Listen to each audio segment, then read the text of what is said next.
Hi, this is Anna Imagination with the Healing Garden, and I am documenting some research. If you're new to my channel, I know shit. I am a philosopher, psychologist, sociologist of 30 years, and I am what people have rarely heard. It's called interdisciplinary studies. So what we don't know, what is not common knowledge to people, to a lot of people, educated and non, is interdisciplinary studies. It is when you take multiple subjects and you make a cocktail and then you got a new subject. Oh yeah, it's really fucking cool. And mine is psychology, physics, sociology, psychology, quote unquote, metaphysics, and dimension theory. And when you combine all of these things together, oh, you get something new. That's something new. I'm going to call it X for now because this is untreaded territory. One of the things I work on is something I call psychological economics. Psychological economics is the emotional energy that we actually have inside of us. Now, of all the interdisciplinary studies, this one is the biggest.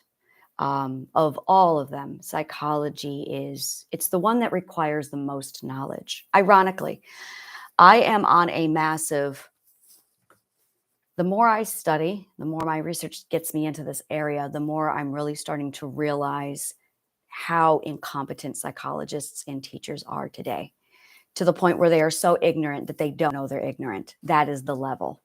And I have one very, very dear friend of mine. She is a psychologist of 30 years. And I said, philosophy. She's reading and researching philosophy and she's going, oh my God. And I'm like, yeah. So I'm going to make this very simple. To study psychology without philosophy is like trying to be an astronaut without math. That's how grossly ignorant they are. That's just a tip of the iceberg. There's so much more here. For instance, there's the psychology of learning. Our brains learn. It's all we do. Our brains learn. The concept of I have a learning disability is bullshit. No one has a learning disability. It does not exist. And had psychologists and teachers actually studied the right subjects, they would know this. That's how ignorant they are. So we're all walking around claiming we have learning disabilities. No, we don't. We do not. There's no such thing as a learning disability. It's all our brains do. It's all our brains do. It's exactly like narcissism. It's exactly like the narcissist going, I'm incompetent, but I'm going to blame you for my incompetence. So you have a learning disability because I don't want you to know that I just really suck at my job. And that's really what's going on, which is why we're getting dumber, which is why there's a psychological mental illness pandemic happening and no one can figure out why. It's because of ignorance. It's because there's such a deficit of knowledge and education that the people who are supposedly in charge of this can't even figure that out. It's ignorance.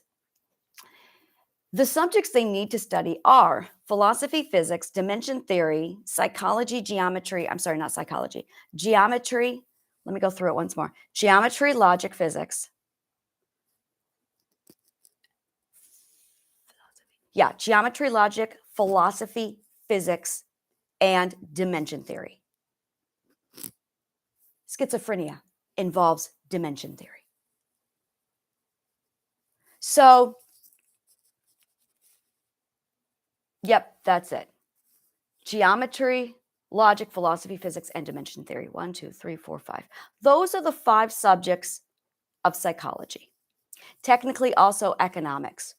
Yeah, definitely economics. I didn't study economics, but I was I didn't study economics, but I was a purchasing manager. So I know economics. And so, yeah, I studied economics, but I didn't go to school for economics. I do not count it as one of my studies, even though I know my shit when it comes to economics.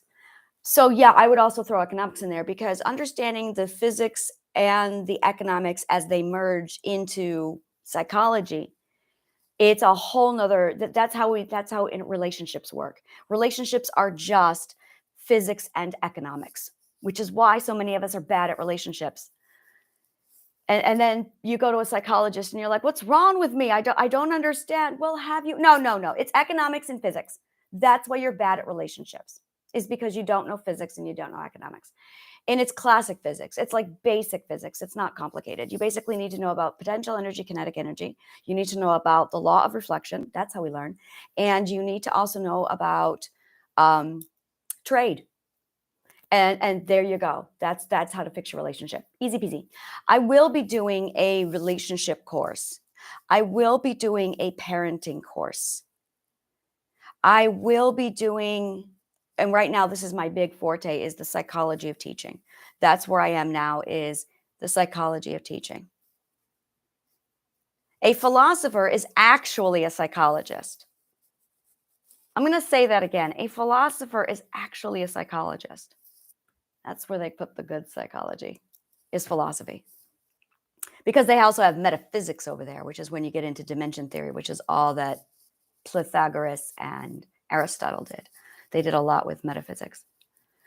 So this is the research. This is what's going on. I'm a certified teacher from Khan Academy. There's like a whole other 3 other parts that I'm involved with. It's I don't know the layout. Somebody else is doing it for me. We're using Khan Academy, but there's another program that I'm actually through. But I'm a teacher, and I have a card and everything for teachers discounts. It's wonderful. So basically, I'm homeschooling, and this is how this works. My daughter is 16, and I've had problems with the educational system my whole life. I grew up in literally, statistically, the worst school in the United States. Literally. We looked it up. It's like there's the bottom, and my school was here. That being said, I immediately realized I had to supplement my own education because I could not rely on them to do it for me. That's why I got into this. That's one of the many whys. That's a smaller, well, that was a big why. That was another big why. The other big why is I needed to be smarter than my abusers. So by the time I was 18, I was a senior in high school, and I was researching Thomas Sowell. Now, there are 2 people I know of who hate Thomas Sowell. Both of them are teachers. And wouldn't you know it, Thomas Sowell really shits on teachers, a lot like what I do. And I have yet to find a teacher who likes Thomas Sowell, because Thomas Sowell says, you guys are fucking idiots. You guys don't know what you're doing. Your job is knowledge and you suck at it. Come on. So I wrote an entire essay paper. We were supposed to pick a thesis in my senior year of high school, and we were supposed to write about something. Well, I chose the educational system. My teacher did not. In fact, my teacher hated my thesis so much that she literally canceled the entire program and gave us all A's. True story. I wrote down situations in that actual school, wrote it all out, cited my information, pulled from the statistics and all the data and the research, and then said, there, I have a problem with the educational system. And she went, yours is exceptionally bad. We're not doing this project. And she canceled it was like, by the way, it was supposed to be like 40% of our grade that year. She canceled it, shut it all down, and gave us all A's. By the way, case in point, that's how bad the education system is. So, yeah, I have never seen that woman doctored more grades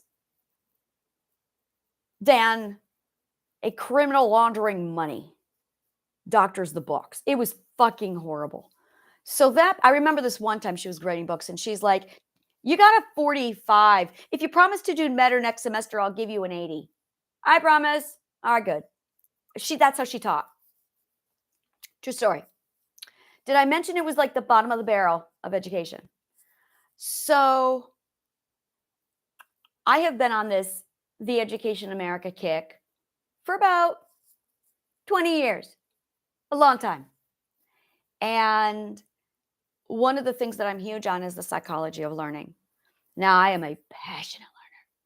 So then when I saw my children, I was really like, all right, I need to supplement my children's education. My daughter, all my kids, I was like, this is philosophy, and then I got into it. Like I was giving them theology classes, philosophy classes, logic classes. And there's what I wanted, what I taught them. And then there's the interference of my mental illness and their stepfather. So there's a lot that got interfered. And it got to the point where the mental illness became so horrible in my household. This is back in 2017, that a lot was wrong. It was just a nightmare. And at one point, my son was literally locked up in school. He was having a meltdown, and their idea for handling it was literally locking him in a room and putting a guard at the door. And that was the day he quit school. He's like, no, I'm not going back. I said, you don't have to. They called me. We've locked your son up. Are you fucking kidding me? Well, he wouldn't calm down. Was he violent? No. So he's upset and he's yelling.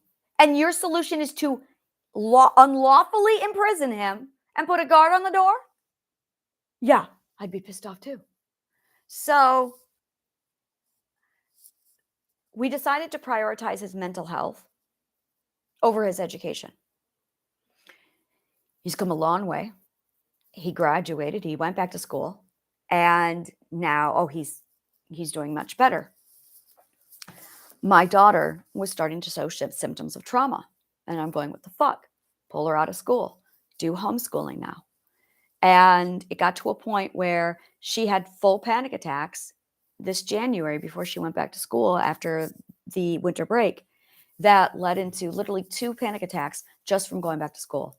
Now, this is in addition to the daily text I got. I hate school. I hate school. I hate school. Followed by, it was so bad that I had her in a chat group where literally it was just talking about how much she hates school. That's what I call teachers not doing their job. And at that time, I was already going over the learning centers in the brain because in the subconscious mind, in order to learn, you need to take in, I wanted people to enjoy my material. And I love learning. I have no trauma associated with learning. So for me, it could be a book, be a video. I did something different. And I sat down with how people learn, the psychology of learning, and what obstacles people run into, and how to transfer all of my data over into a communication for you guys. And I'm going, all right, how best to get all of the shit in my head over to you? This is what we refer to as the transferring of data. There's uploading it into your brain, and then there's transferring it. The 2 different things. So there's the upload, which is DIY learning, self-teaching, and then there is the transference of knowledge. Now, the transference can be done with one individual, or it can be done between 2 people. And I'm going, okay, all right. Then there came the question. This is a question I asked when I was 15, when I put together my curriculum. I needed to make sure that it was thorough, it was complete, it was well-rounded. I wanted it thorough, complete, well-rounded, and absolutely no gaps, and I wanted it to be precise. I wanted to walk away with my education better than anything I could get from school. So I researched something that I don't think any teacher has ever thought to research. Who are the best teachers, and how did they learn?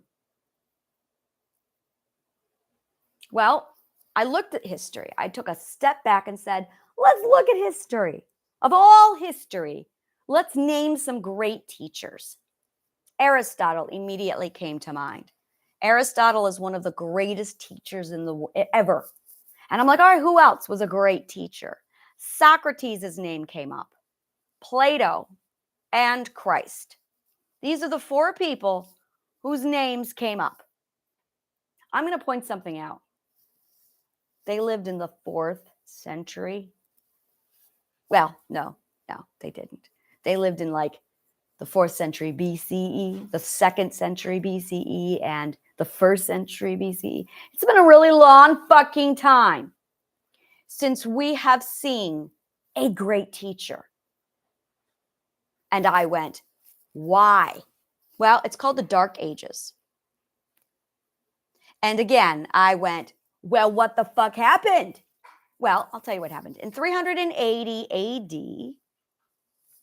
the epicenter educational capital of the world, Alexandria, was annihilated. 100 years later, the Dark Ages began. I've been trying to figure that anomaly out for a long time, where I was going. They don't teach this in school, by the way. They don't. They don't talk at all about Alexandria. They talk about the Roman Empire. They talk about the Rome falling. Let me clarify that. The Western Roman Empire fell. There were two. There's the Eastern, Byzantium, and then there's the Western. The Western Roman Empire fell. The Eastern did not. The Eastern did not. I'm not getting into that part of the story. I'm going to put that over there. But then they're like, and then there was the Dark Ages. And I went, whoa. What the fuck happened? How do you go from a massive fucking empire? Well, Rome fell. No. An empire falls, not the educational system. Why are the people suddenly stupid? It's because the epicenter capital of the world. Alexandria wasn't a library. It was bigger than that.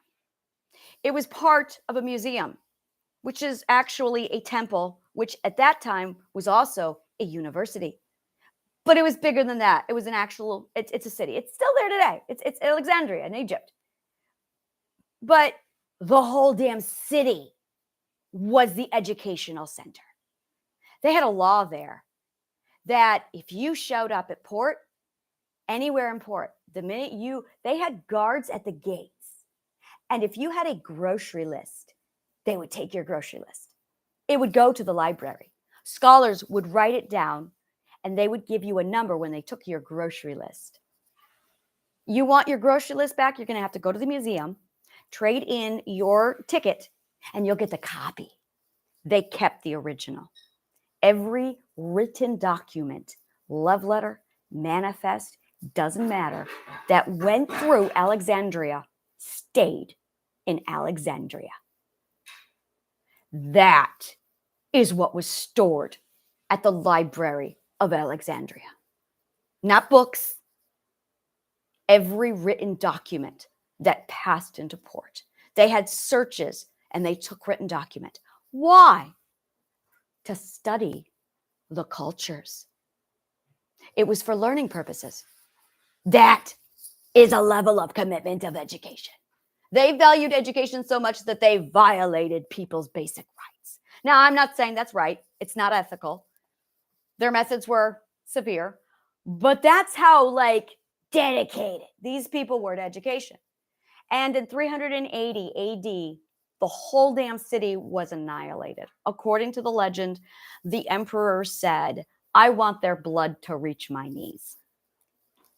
So 100 years later, we walk into the Dark Ages. To be blunt, we have been trying to recover from that loss since.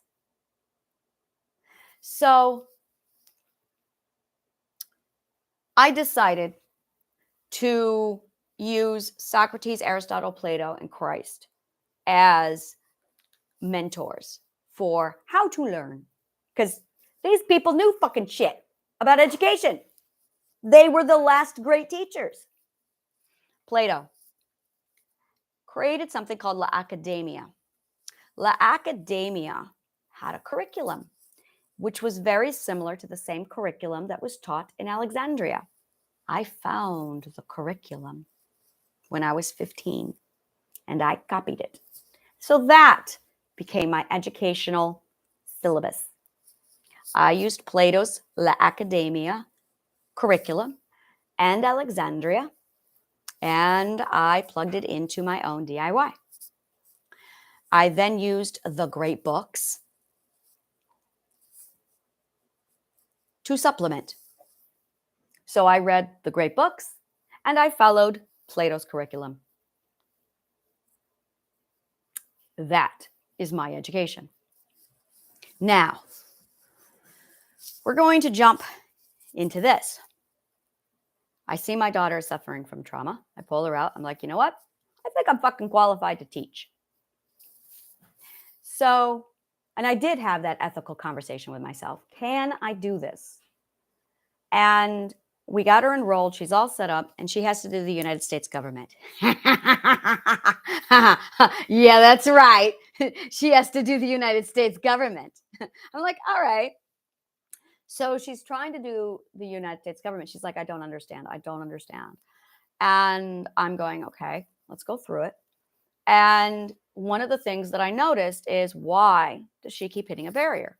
And I know education. And I immediately went, oh, you have educational gap. That's what's going on. That's why you're not understanding this. It's because you don't have. And she goes, where's the beginning? She's like, just give me the beginning. Okay. So I tried this about 3 different times with her. And it was just like, that's not, I don't understand. I tried starting at this point around Renaissance. I tried starting around the Battle of Culloden. She was like, no. I'm like, all right, I went the Age of Enlightenment. No, I'm like, back to the beginning. Rome. She went, no, I don't understand. Okay, all right. There were hunter and gatherers. Yesterday, I dropped in 1 hour on 6 pages, 2,000 years of history. History is like my favorite. Really, it is. And literally, it was 2,000 years in 1 hour on 6 pages with full theatrical, because I studied education. And there were many moments where she was like, oh my God, that's what, oh my God. We drew a timeline. I gave her the overview. It was theatrical production. I pulled out Wikipedia and I was showing her pictures to correlate. We walked over the church and how the Roman Empire fell, transferred over to the Byzantium. And then, we covered everything. I got her up to the Battle of Culloden. I'm like, all right. And the question that she asked was, what did the Scots have to do with the American Revolution? Everything. Everything. So I took her up to Mary, Queen of Scots, told her about how, England beheaded the last ruler of Scotland, which they still don't have today. And they tried to restore their Scottish throne, and the Scots still don't have a king or a queen. And England rules Scotland, even though Scotland is a different kingdom. But hey, let's not talk about that. And so they were disbanded. The entire clans were disbanded. I'm Scottish, so this is like a real. We do not have a really comfortable history with being told what to do. And they were disbanded, and they were enslaved, killed. You saw Outlander. And they went to America. They were shipped to America as slaves in many cases. And they weren't here, 20 years, and they went, let's build a revolution. So yeah, it's absolutely. And this is the best part. If you actually know anything about Scottish history, all of the United States government documents are actually replicas of the Scottish clans documents written to England to say, fuck off, assholes. It's hilarious. Like the Federalist Papers, those are Scottish. They are plagiarized. They are the same material, identical, literally word for word, verbatim in many cases. Like, sorry, but the United States is 100% Scottish vengeance.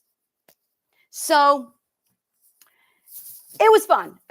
But this is what's interesting. I was so burnt out after the 1 hour theatrical production that I was like, all right, no. I was done. I went to bed.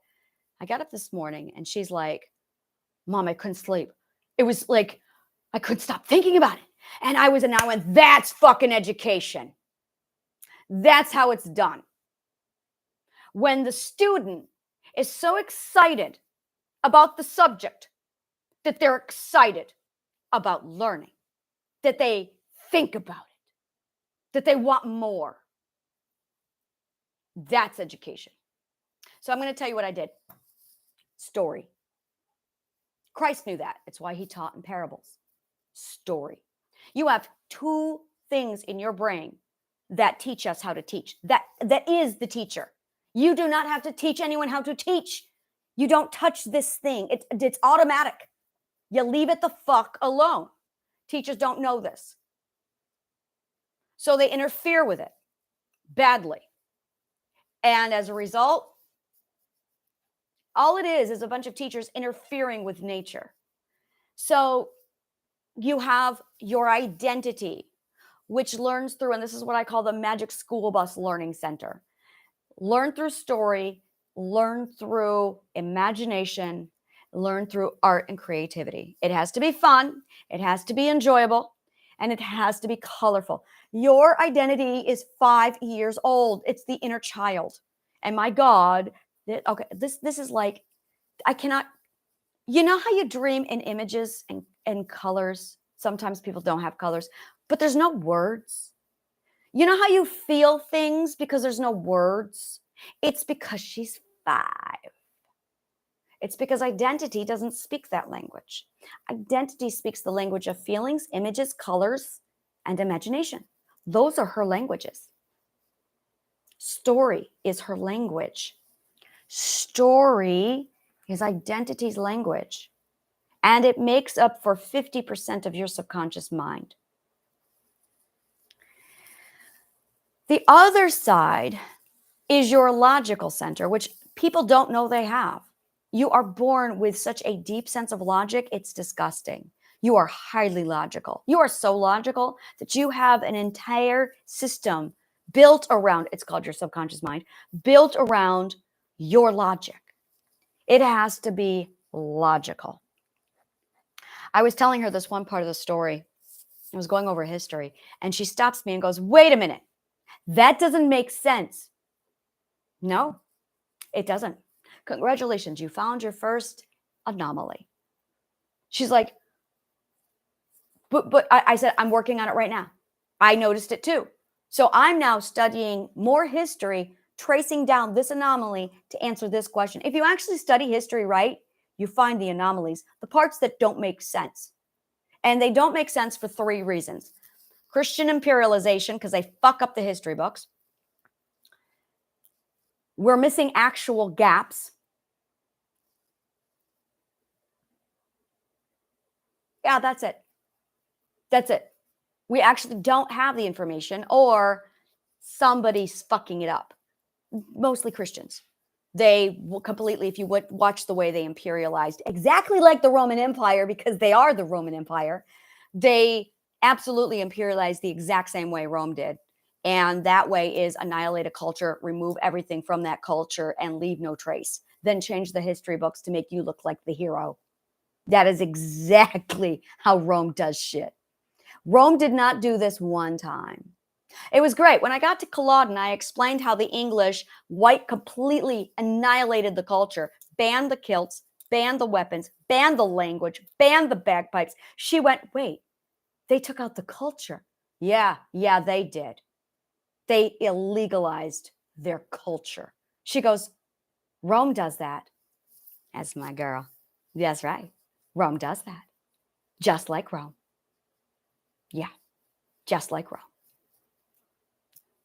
Exactly like Rome. The only time Rome didn't do that is with the Greeks. The only time. The only reason why we know anything about the Greek culture is because Rome decided to adopt that culture. And wouldn't you know, it's still around today. Now, why do you think that is? So yeah, when you study history properly, you start to see the holes, you start to see the anomalies. So I'm sitting here looking at this going, okay, when you learn, first of all, this is something that's not being done a lot, is the overviewing. There's overviews. This is the biggest problem with all education. Every time I do anything, I'm going, why is there no overview? And it was my biggest gap in my education was, it's called omniscience. It's the omniscient point of view.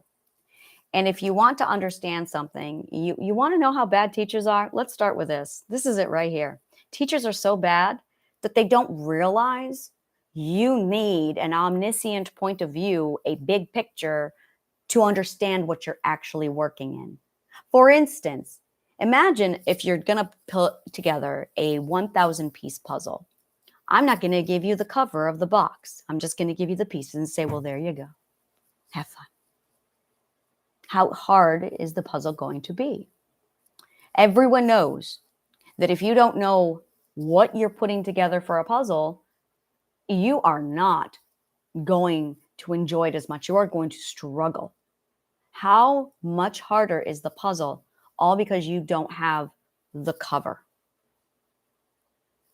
Have you ever done it? I have. There's actually a couple, I love puzzles. There's actually a couple puzzles that are literally this, is you can buy them. It's a mystery puzzle where you have no idea what the puzzle is and you're putting it together. Personally, it's fucking hell. It was the least enjoyable puzzle. It was a wonderful learning experience. Okay, so I understand and value now the outside of the box. So now I'm like, I must have the outside of the box. To look at any education without the overview is to try and put a puzzle together without having any idea what you're doing. And that is exactly what teachers are doing to our students. That's the first thing, is there's no overview. They will give you a syllabus. They'll give you a syllabus. And they are so ignorant that they don't understand that a syllabus is not an overview. A syllabus is an outline, but you still don't know what you're outlining. So you need an overview. This is called a thesis. The overview is equivalent to a thesis in an abstract. So when you sit down to read an essay, you have an introduction and a thesis that breaks down, this is what's going on. And that's not being done. Then there is the welcome to this subject. This is what this subject does. No teacher can answer this question. Not one. Every one of us has asked the teacher, why do I have to study this subject? And not one can answer the question. They don't know. You have to study interdisciplinary studies to know. I will tell you in a minute what the subject is and why it is important. And then they need the outline. Teachers skip stages 1 through 3. They do not give you an overview. They do not cover what the subject is, and they do not cover why. They go right to the syllabus. I remember getting the syllabuses every year going, I have no idea what any of these things, what is this? So the reason why you have to study the subjects, any of them, is for a different perspective. That's it. You need the different perspective. The goal of education is to take a single point, this point, and to span away from it, into it, examine closer, and then move like a multifaceted gem around it so that you can train your brain to see a single point from multiple points of views and perspectives. That is why you have to study every subject in school, is because it is another perspective, and you have to be able to look at the same topic from multiple points of views. But in order to do that, you have to study all the subjects. Some of the points of views are a mathematical point of view. Others are a scientific point of view. Others are an artistic point of view. Others are a spiritual point of view. Others are an abstract point of view. Others are a historical point of view. What you are really doing when you are collecting all of those points of views is you are actually training your brain to problem solve. That's it. You are training your brain to problem solve, to logically deduce, and you are training your brain to see the future. You are training your brain to make accurate future predictions. The reason why you need to do this is so you will survive life without mental illness. In order to pull that off, you need to have significant logic. You need to have the ability to see a problem from multiple points of views. And you need to have the ability of solving the problem. So you have to identify the problem and solve it. And when I say solve it, I mean on paper. And then you have to have the skill to execute it. That is why you go to school. So you can problem solve. Because when you are given a problem, any problem, for instance, your relationship is not doing well. Let's call that your problem. Well, you're going to need to first look at the problem from multiple points of views. You need to look at it from the economist's point of view. You need to look at it from the physicist's point of view. True story. You need to look at it from the philosophers. Oh, this is all philosophy. I'm not even going to touch that. You need to look at it from the geometrist's point of view. And you need to look at it from the historical point of view. You need 4 subjects to diagnose your relationship. This is called diagnostics. Diagnostics is a massive part of problem solving. Diagnostics requires, watch the show House. That's exactly what it is. It is the ability to problem solve from multiple points of views, but you require history, physics, economics, and geometry. So now it's going to be the question, what the fuck does economics have to do with my relationship? Everything. I'll actually be covering this over multiple podcasts as to what physics has to do with psychology, or let me see if I can give you a very basic breakdown of this. Physics is actually the study of how energy moves. And our emotions are energy transferred over from chemical energy, which are our hormones. If psychologists studied physics, they would know this. So you have chemical energy, which is your hormones. And when you have a hormone release, that transfers over into emotional energy.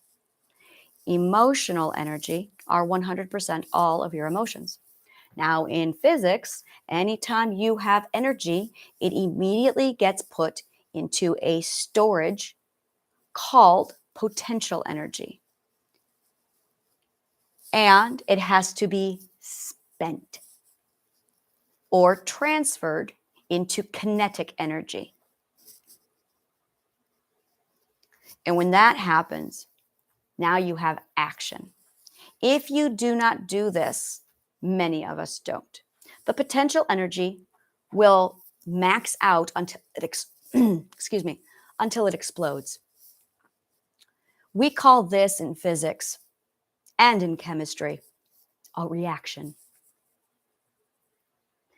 In the real world, no, wrong word. In the material world, we also refer to that as a reaction. We are referring to the potential energy that is built up from your emotional energy that then transfers over to kinetic energy. That's what that is. So once you understand that, oh, I can feel the buildup of my emotional energy into potential energy, it's capped out and I need to put it somewhere. Now comes the question, where do you put your potential energy? Well, there are 5 areas that you can transfer your potential energy into kinetic energy. This is called emotional management. But more specifically, you need to do better management as to why you're getting that type of emotional energy transferred into potential energy. What's going on that you're getting the chemical reactions in your brain this way? So this is why you need to study physics in psychology. Now, one step below that, you are looking at economics. Economics is the study of how two entities interact. Specifically about commerce, but that's not really relevant. It is about how two entities interact. Economics is first and foremost psychology. Psychological economics is like, it is nothing but the emotional transactions of human connection. People talk about needing a connection. Oh, this is it. This is it. Human connection is only possible through studying psychological economics. I'm going to break this down. This is like, yeah, this is basically, I think this is it, is if I do like a simplified version of this so that you guys get how emotional management is physics. And it's not hard physics. It's like level 1 physics. It's basic classic physics. You need optic physics. You need law of reflection. Yeah, law of reflection is also. So you have psychological economics, which gives you the human connections, how human connections are made, how they are sustained, and how they are, what's going on with authority, power, control. Authority, power, and control is absolutely, I'm going to point something out. We talk about currency, current, a circuit. It's an economy. Economics is a circuit. Now we're back into physics. So when you look at psychological relationships, when you look at relationships, you are actually taking battery physics, battery and magnet physics, and economics and combining them to get relationship transactions. Once you understand how those apply and how they all merge, oh, now you can manage relationships beautifully. It changes the game. The other part of this is the geometry. The geometry takes you into the wonderful world of the third dimension of the abstract. And that allows you dimension theory. That allows you your coordinates and the defined self. All of that, your coordinates, who you are, knowing who you are is 100% your point of origin. Now we're into geometry. Now we're into octane and plane geometry, specifically the Cartesian coordinate system, which was invented by a philosopher by the name of René Descartes. The Cartesian coordinate system is your point of origin, your x-axis, and your y-axis. If you were to look at a line with 3 spaces, you have your starting point and your ending point, and wherever you are along that line, your progress. So what's going on, if you were to call this A, B, and C, is your A is your starting point and your C is your destination. Your B is where you currently are. Your past, your present, your future. Your story. That's what this is. This is learning. This is 100% learning. Now, when you take all this in, it goes in through your logic or your story. And one of the two has to be activated. And where you are in your learning is going to determine which side of the ethical perspectives you're on. If you're in the comfort zone, you're going to be needing story. If you are on the adventure, oh, you got to get your ass to the Discovery Center. And there you go. And if you're not in the Discovery Center mode, you've got to go back to story. What we need is an education system that allows for this fluctuation, allows you to go into school and go, okay, this is literally, and this is how I work it with my daughter, is every morning she comes up and I don't tell her anything. She 100% self-regulates. She knows what she has to do. When she does it is her choice. So she chooses the when. My job is to make it enjoyable for her and to guide her through the obstacles so she wants to learn it. When I was done going over the 1 hour, 6 pages of This is History, she went, okay, now I'm actually excited to know. And then she got into the history. The only reason why anything is hard is because you are learning out of order. The only reason why you're learning out of order is because of bad teachers. If something is hard, it's because the teacher sucks every time. Nothing is hard unless you're learning out of order. When it's easy, it's because you are learning in order. It's literally just organization. The difference between easy and hard is organization. If you need to do something and you can't solve the problem, you are lacking the information to solve the problem. That's why it's hard. You do not have sufficient data. That's it. Sufficient data. That is equivalent to you mathematically going into it's like NASA saying, hey, we want you to computate where the lunar landing is going to be. We need trajectory. We need the math. Please lay it out. I can't. That's going to be hard. No, the right word is I don't have sufficient data. Like, all of mathematics. I can't do that. So it's going to be hard when you lack sufficient data. It's easy when you have sufficient data. It's not because you have a learning disorder. Not at all. They don't exist. What you have is just not enough data. And that is where the teacher is supposed to step in and make sure that you have sufficient data and you have it in the right order. And if they can't do that, and if they don't do that, done, game over. It's going to be hard. So every time a child or a student says it's hard, that should be the red flag to the teacher of, oh, what's going on? Which is what I do with my daughter. Every time she says it's hard, I'm confused, I don't understand. Those are the 3 tag words for me that tell me, whoa, we need to step back. I did something wrong. Where's the gap? I need to now, and I'm the one with the big map in my head. So I'm the one who can sit there and go, what's going on? And when she tries and communicates it, I don't understand how. Oh, okay. That's absolutely because you missed something, or you missed something, and there it is. I missed something. Actually, her teachers failed to cover this with her. So it's going back. It's never the student's fault. The student is never to blame, ever, for not understanding something. Because ultimately, what kindergartner screams that they don't want to go to school? What kindergartner isn't excited about going to school? What kindergarten does not go, yes, kindergarten? Every 5-year-old in the world wants to go to kindergarten. They love it. We're the ones who make it miserable for them. So they finally go, I don't want to go. We're the ones who fuck it up. But because we're so busy pointing the blame at a bunch of children who don't have the ignorance, the expertise, we're the fucking experts. You've got an expert and somebody who's uneducated, literally expert, uneducated. The experts are blaming the uneducated for the problem. The experts need some serious fucking logic to solve that basic problem. So that's it right there. Nothing is ever hard. It's hard because you lack sufficient information. It means you need to up your education. If everything is hard, it's because you don't have education. It's because you don't know. Now, in the case of psychology, yeah. In the case of managing your own head, yes, absolutely. It's hard because no one has that information. And that's what we're trying to do here. So the more you, and it's a wonderful metric. When you use hard or easy as a metric, as to say, wait, it's hard. What am I missing?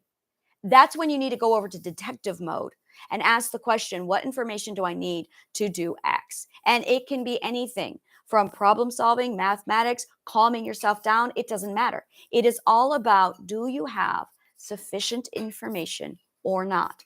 And it all stems from, are you prepared? Do you have the data? If you have the data in the right order, and by the way, if it's not in the right order, it's because you are missing data. So this keeps coming back to, you lack data. So if you are missing data, you've got to go back to where you didn't miss data. You've got to go all the way back to the beginning and go through it to figure out where's the gap. You have to now go gap hunting. You have to hunt for the gap. So that's it right there. Now, the problem that a lot of people run into is they aren't experts on the field to go, where do I even begin? This is my specialty. This is it right here. Trying to figure out the big picture, the overview. I did this with finance. Oh, I can do it now. I can do it now. I was trying to figure out how to make money and what subject I needed to study. And there is finance, and then there is business, and then there is economics. But every time I looked into finance, it was what to do with your money. Well, great. Now, how do you get it? And in business, business is how to build your own business. And it's like, okay, again, well, you need to have a starting fund. And I'm going, okay, again, it's how do you get it? So when I looked into economics, again, I went all the way back to like barter trade, the early man with hunter-gatherer and how that changed. And what I saw with economics was just a whole lot of psychology. And I was like, all right, so what's really breaking down? And psychology didn't have the answer. So that's when I was like reverse engineering economics. And that's when I found physics, literally. When I reverse engineered economics, I found physics. And I noticed that there was a transference of energy from person A over to B. And Bids for Connection with the Guttman Institute did a great job with this, where they explain every time someone does something or interacts with you, it's a bid for a connection. I'm going, it's a bid for why did he choose that word? A bid for a connection. They're wanting to make a connection. And I looked at all of the resources we have, and I looked at all of the trade that we have, all of the exchanges. So there's energy, and then there's conduits, and then there's fruit. And this is where I started to break that down. And when I did, that's when I realized that we have this physics exchange. So money comes from this. You have potential energy. You build up the potential energy. The person finally reaches the point where they have to transfer their potential energy over into kinetic energy. Now you have incentive. When they get to that point with incentive, now they want to problem solve or fix their problem. So in order to solve or fix their problem, they need to reach for their wallet and then transfer the currency over to X so that they can solve their problem. Energy or money is the resource that travels on the energy current. This is where people are like, money is energy. No, it's not. You know nothing about physics if you're saying that, clearly. Money is not energy. That's like saying an apple is energy. But if I throw the apple across the room, the apple is still the apple, but the energy is the energy. So no, money is not energy. Not a physicist came up with that statement, which kept leading me to go, what is money? Money is a resource. That's all it is. It is a resource that rides on the energy current, like all. So then I wanted to know, this is really how I found out about relationships. I wanted to know if money was riding on the currency of energy, where was the energy current coming from? That's the question I asked. And that's when I had two people sitting there, and they're talking. And I'm going, why would one be motivated to reach out? And people are going, oh, well, it's value. Oh, it's not. It's not. It's physics. It's a bunch of businessmen trying to explain physics without them knowing anything about physics, because it's psychology. They don't know what causes money. What causes money is a buildup of potential energy and the need for it to switch over to kinetic energy. That is what inspires the incentive for money. Now, the translation actually is money. That's what it is. It's the translation. Money is really just a language. That's what money is. Money is a language, which was great because I'm going, now I'm into my world, because language is my little bitch. Oh, I know language. So when I realized that money was just a language, completely different game changer. So this is exactly what I mean about how intertwined all the subjects are. There was a statement I read, I can't remember where, and I wish I could go back. It was basically a comparison of how Mozart, the Fibonacci sequence, and a butterfly's wing are all related. And I was like, oh my God, how? And I became obsessed with this question. And this is what led me, this is one of the things that led me into interdisciplinary studies, is I wanted to understand how the Fibonacci sequence and Mozart and a butterfly's flapping wing all intersected and related. Now, I saw other people trying to, oh, well, you know, they say that the butterfly wing is they're basically, they brought in the butterfly effect. And I heard that argument and I'm like, yeah, no, something's out there. No. And this is exactly what it is. It is the fact that it takes economics and physics, because economics and physics are like this. First of all, everything with physics is like this. Physics is in everything, and understanding how everything is moves and interacts and breathes with us. And physics is breathing. Really, physics is breathing. It's how everything breathes. There, that's physics. Physics is breathing. Everything breathes. Everything breathes. And it's to see it. It's psychology breathes. Relationships breathe.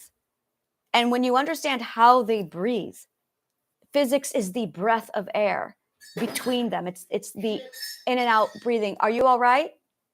I just spilled hot cocoa all over my computer.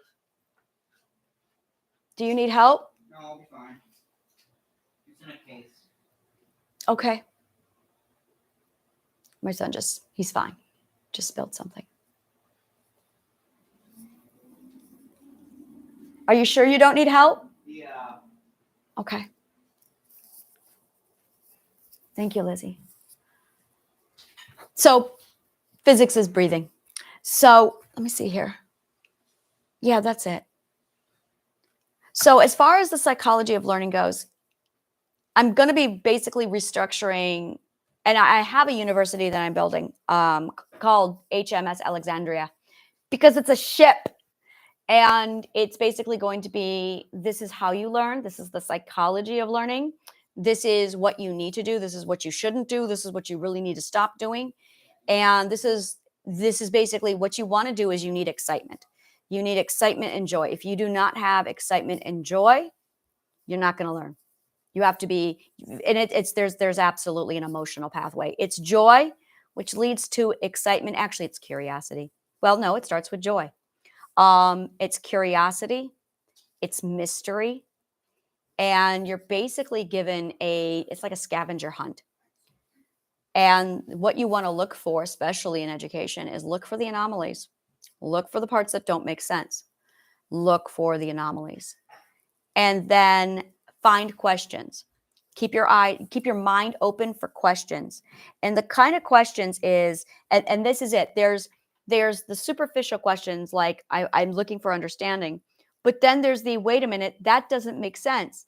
And then you ask a big question and it's like, you know what, that's exactly. When you study anything, you will find a path that leads to questions. And this is the other part of any subject, no matter what you study. Education subjects go out like threads. And you're gonna there's the end of the road for every one of them. And you're gonna get to a point where you go, well, wait a minute, what about this? And then you just stop and you're at a dead end. And you can't go any further. And the reason why you can't go any further is because, well, that's where the studies stop. So some people, so there's a couple, and here's the thing. Are you on a false road? You almost could say it's a red herring. There's a lot of subjects like physics out there. Modern physics, this one is interesting. This is my current one. Classic physics and modern physics have nothing in common, to the point where all the rules they made in classic physics cannot apply to modern physics. And they're going, the entire physicist department, all the physicists is going, what the fuck? And I'm going, well, what the fuck? So they created an entirely new law of physics just for modern physics. And I'm going, wait a minute. Either you are missing a huge piece, which I think is the third dimension, or it's not physics. I think they're missing the third dimension, which is what the abstract world is. But because they've misdefined the third dimension, it's throwing everything off. So physicists are running this way with modern physics going, okay, well, we got all of this. So what they're doing is there's a gap. So there's classic physics, and it's supposed to be a smooth line, and then there's a gap. And then there's modern physics over here and quantum physics. So there are quantum physics, quantum mechanics, it's all over here, and there's this gap. And classic physics is over here. And then they have this other tangent with dimension. And I'm going, okay, why are you even calling it that? That shouldn't even be called dimension, because this is dimension. So that's not even, it's interesting. And then taking the third dimension, which is from my work with the abstract, and then plugging it in, and suddenly it's a smooth line. And I'm going, yeah, there it is. It's the third dimension. So the third dimension is what they are missing. It is the belief that we're in the third dimension going to the fourth. No, we're not. No, we're not. No, we are not at all. Go back to logic and definition. And this is, I don't know who, I got to look that up. Who came up with the idea that we were in the fourth dimension is fucking bullshit. And the logical argument is this. I don't want to get into this. I don't want to get into it right now. But no, we are not in the fourth. Somebody said that to me, and I'm just like, first of all, no, there's so much illogical fallacy in that statement. And I broke it down and showed them all the logical fallacy. And they're like, oh, define it. Define the third dimension. Everyone says, well, it's time is the fourth dimension. Really? What's the first dimension? Can you name it? Yes, we can. It's Earth. Earth is the first dimension. The material plane of existence is the first dimension. It's location. That is the first dimension. The second dimension, can anyone name it?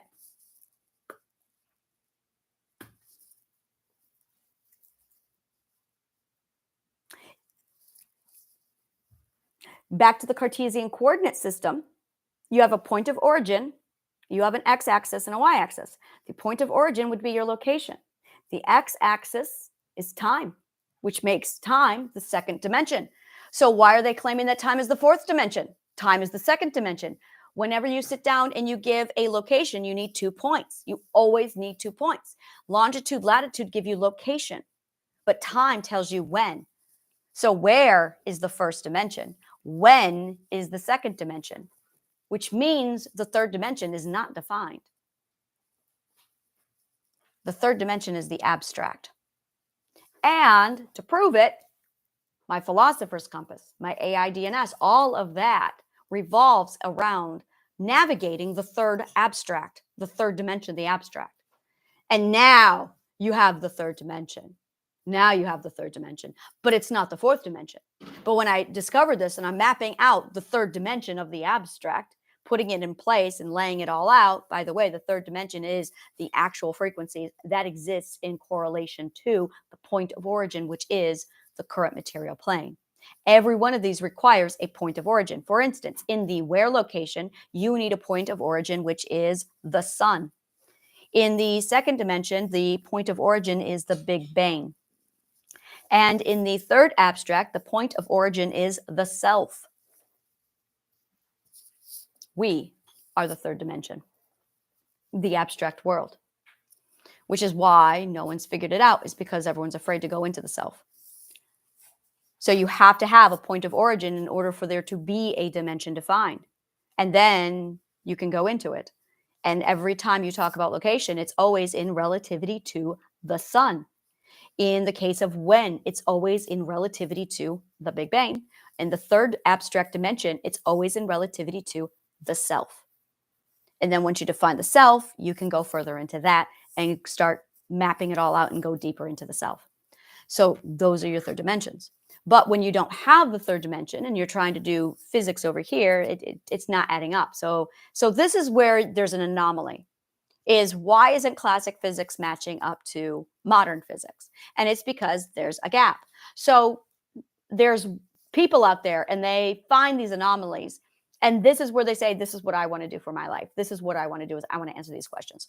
And that is the difference between, that is really our purpose. That is really it, is solving for X. That is the purpose in life, is solving for X. And there's people who solve for X and there's people who don't. The people who solve for X have purpose. The people who don't, they're pretty fucking miserable. You have to have purpose. That gives you heading and direction. I'm going to go check on my son. All right. Thank you so much. And may the kindest of words always find you.